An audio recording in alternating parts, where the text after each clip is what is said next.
kembali menggemparkan tanah air belakangan ini. Sepasang suami istri yang tinggal di rumah sewaan di kawasan Cibubur diperiksa dan ditangkap karena melantarkan kelima anak kandungnya yang masih berusia belia. Saat diperiksa, rumah cukup mewah yang mereka tinggali ternyata di dalamnya sangat kotor dan jorok. Uniknya jika selama ini kasus penelantaran anak sering dikaitkan dengan keadaan ekonomi, keluarga ini justru terbilang mampu dan berpendidikan. Bahkan sang ayah merupakan dosen sebuah kampus swasta dengan jabatan struktural pembantu rektor.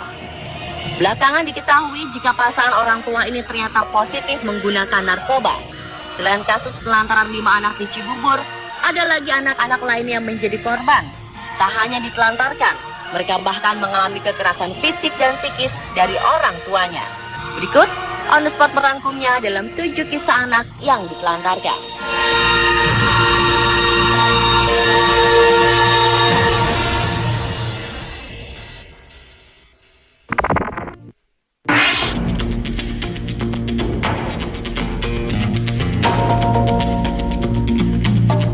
Kisah pertama yang sedang ramai diperbincangkan saat ini adalah Angeline, bocah perempuan berusia 8 tahun yang sejak Sabtu 16 Mei 2015 kemarin dilaporkan keluarganya hilang di depan rumahnya di daerah Sanur, Denpasar, Bali dan belum ditemukan hingga saat ini. Petugas kepolisian Denpasar Timur langsung mendatangi rumah milik Margaret C.H. Magawe untuk memintai keterangan perihal laporan hilangnya putri ketiga yang diadopsi Margaret dan almarhum suaminya yang warga negara Amerika sejak Angeline berusia 3 hari.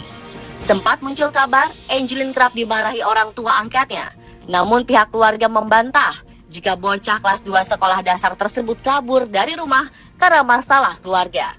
Meski demikian, Margaret yang merupakan ibu angkat Angeline dikenal galak dan keras dalam mendidik anaknya. Sejumlah tetangga yang tinggal di sekitar rumah tersebut mengaku kerap mendengar sang bocah dibentak dan dimarahi. Di sekolah pun, Angeline dikenal tertutup. Menurut keterangan para pengajar, bocah ini tak pernah mengerjakan PR dan nilai-nilainya seringkali jelek. Bahkan beberapa kali para guru memandikan Angeline di sekolah karena badannya berbau tidak sedap sehingga jadi ejekan teman-temannya. Para guru juga menemukan beberapa luka lebam akibat pukulan. Tak hanya itu, bocah ini juga sering terlambat datang ke sekolah karena pagi hari ia harus memberi makan ayam, anjing, dan kucing di rumahnya.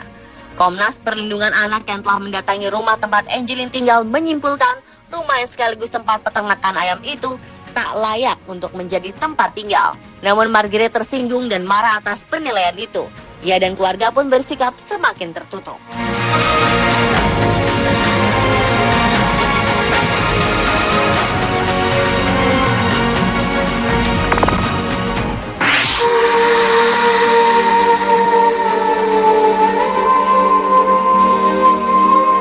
Berikutnya, masih ingatkah Anda dengan kisah bayi Francisca yang sempat menghebohkan tahun 2014 lalu? Ya, tepatnya pada April 2014, seorang balita yang baru berumur sekitar 1 tahun ditinggalkan begitu saja oleh orang tuanya. Balita malang bernama Francisca ini ditinggalkan orang tuanya kepada seorang pedagang kaki lima di kawasan PRJ Pademangan, Jakarta Utara. Pedagang asongan ini mengaku terkejut ketika seorang pria yang tak dikenalnya tiba-tiba turun dari sebuah mobil minibus berwarna hitam dan menitipkan seorang balita. Tak hanya itu, pria misterius ini juga memberi uang sebesar Rp200.000, kemudian langsung pergi meninggalkan balitanya. Karena balita tak kunjung diambil dan khawatir terlibat kasus penculikan, pedagang asongan ini kemudian menitipkan balita sekaligus melaporkan kejadian ini ke Polsek Pademangan, Jakarta Utara. Ternyata pelaku pembuangan anak ini adalah kekasih ibu korban yang merasa terganggu dengan keberadaan Francisca. Polisi akhirnya menetapkan pria berinisial T sebagai tersangka. Sementara itu, setelah dirawat oleh istri dari Kapolsek Pademangan, bayi malang ini pun tinggal di rumah perlindungan sosial anak Bambu Apus. Saat sang ibu yang bernama Darsem alias Susi dipertemukan dan sang anak, ia pun langsung menciumi buah hati yang dibuang kekasihnya ini. Selama anaknya hilang, Darsem sempat bertanya terhadap kekasihnya, namun Darsem selalu diancam oleh tersangka.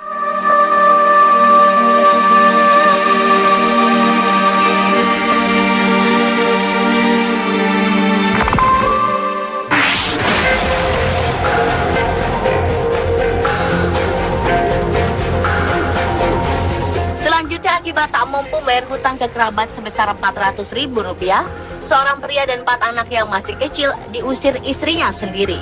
Sambil membawa 4 anak yang masih kecil, Yusuf, pria asal Bantul, Jogja ini terlantar di emperan toko di Jalan Jaksa Agung, Ponorogo, Jawa Timur.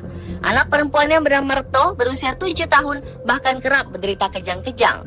3 anak lelaki yang lain terpaksa meminta makan dari warga sekitar. Sang bapak dan keempat anak ini diusir dari tempat tinggalnya di Bantul oleh istri sekaligus ibu bernama Jumirah. Tak tega dengan kondisi bapak dan 4 anaknya, warga pun kemudian melaporkan ke Satpol PP setempat. Keluarga ini kemudian dibawa ke Panti Jiwa Waluyo untuk ditampung sementara.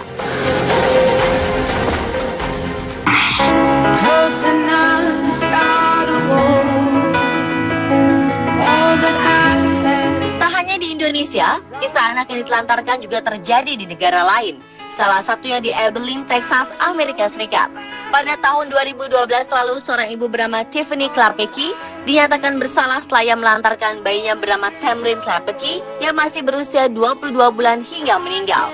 Jaksa penuntut umum menyatakan bahwa Tiffany gagal mengasuh dan memberi makan ketiga anaknya hingga akhirnya salah satu anak yang paling bungsu mati kelaparan.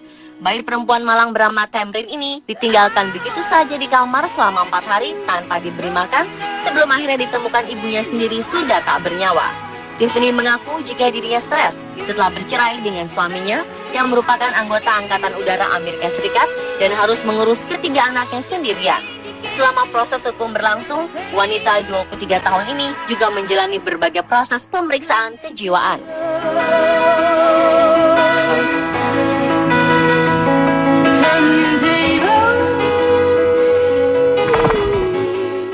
There's a picture on my kitchen wall, looks like Jesus and his friends involved. Beralih ke Orlando, Florida, Amerika Serikat, mirip dengan kasus pelantaran anak yang terjadi di Cibubur. Pada Maret 2014 lalu, seorang ibu rumah tangga bernama Yolanda Lesen mendapat hukuman penjara 5 tahun setelah terbukti membiarkan kelima anaknya hidup dalam rumah yang sangat kotor dan tidak sehat. Aparat kepolisian setempat menangkap ibu berusia 45 tahun yang tidak pernah membersihkan rumahnya ini atas dakwaan melantarkan anak-anaknya hingga menyebabkan kerugian fisik dan psikis yang besar. Saat dilakukan investigasi ke rumahnya, anak-anak mengatakan pada polisi bahwa mereka ingin memiliki keluarga yang baru. Polisi akhirnya menyelamatkan 5 anak tersebut juga menemukan kondisi rumah yang sangat kotor dan berantakan. Di antaranya, kasur-kasur yang lembab karena air kencing, dapur, dan wastafel yang kerubuti jamur dan serangga, kotoran manusia mengering di dinding rumah, kamar yang penuh sampah, serta pintu yang dimakan rayap. Satu-satunya alat yang berfungsi di rumah itu adalah pembuka kaleng tenaga listrik. Sementara kamar mandi, wastafel, dan toilet tidak berfungsi sehingga anak-anak tidak memiliki air yang cukup untuk membersihkan diri. Kepada aparat, ibu 5 anak ini mengaku buruknya pengasuhan yang dilakukan karena ia mengalami sakit lutut dan berat badan yang besar hingga membuatnya hanya bisa berbaring di tempat tidur.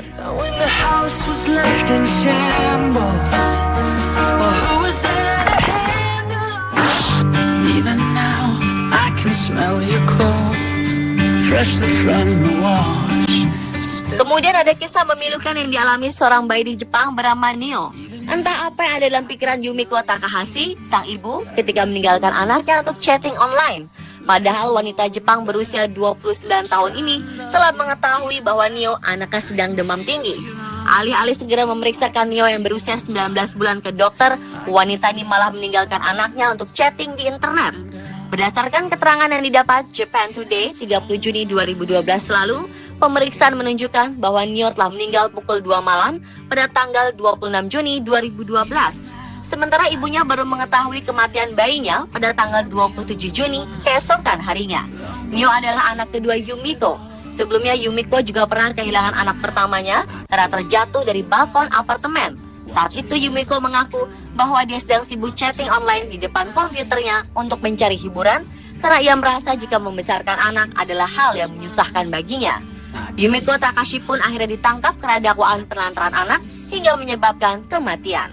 And I always can find you again. I missed the first train, stood out in the rain all day. Sungguh malang nasib bayi perempuan berusia 22 hari bernama Betsy K. Stevens ini. Ia meninggal karena kelaparan di kursi mobil saat orang tuanya makan di restoran Golden Corral, Florida, Amerika Serikat. Pada Desember 2014 lalu, polisi menangkap kedua orang tua bayi malang itu dan menuntut mereka dengan pasal pembunuhan tingkat pertama dan melantarkan bayi hingga meninggal. Menurut kepolisian Lakeland, sang ibu bernama Ruby Stevens, 23 tahun, dan sang ayah bernama Roy Stevens, 48 tahun dari Indiana ini, tengah mengunjungi kerabat di Florida pada 23 Desember 2014 lalu. Mereka kemudian menelpon polisi setelah menemukan bayi mereka di dalam mobil tidak bergerak dan kemudian dinyatakan meninggal setelah sampai di rumah sakit. Roy diketahui bukan bapak biologis dari Betsy. Dari hasil otopsi diketahui bahwa bayi perempuan ini kelaparan sejak 22 hari dia lahir. Jenazah Betsy diketahui hanya berbobot 1,8 kg atau turun sekitar 0,9 kg dari saat dia lahir, di mana seharusnya bobot normal Betsy mencapai 3,6 kg. Petugas medis kemudian menyatakan Betsy tewas karena kelaparan. Dia meninggal lebih dari 3 jam sebelum orang tuanya menyadari dan menelpon polisi. Petugas juga menuturkan Betsy mengalami dehidrasi karena tidak diberi minum selama 6 hingga 7 jam sebelum dia meninggal.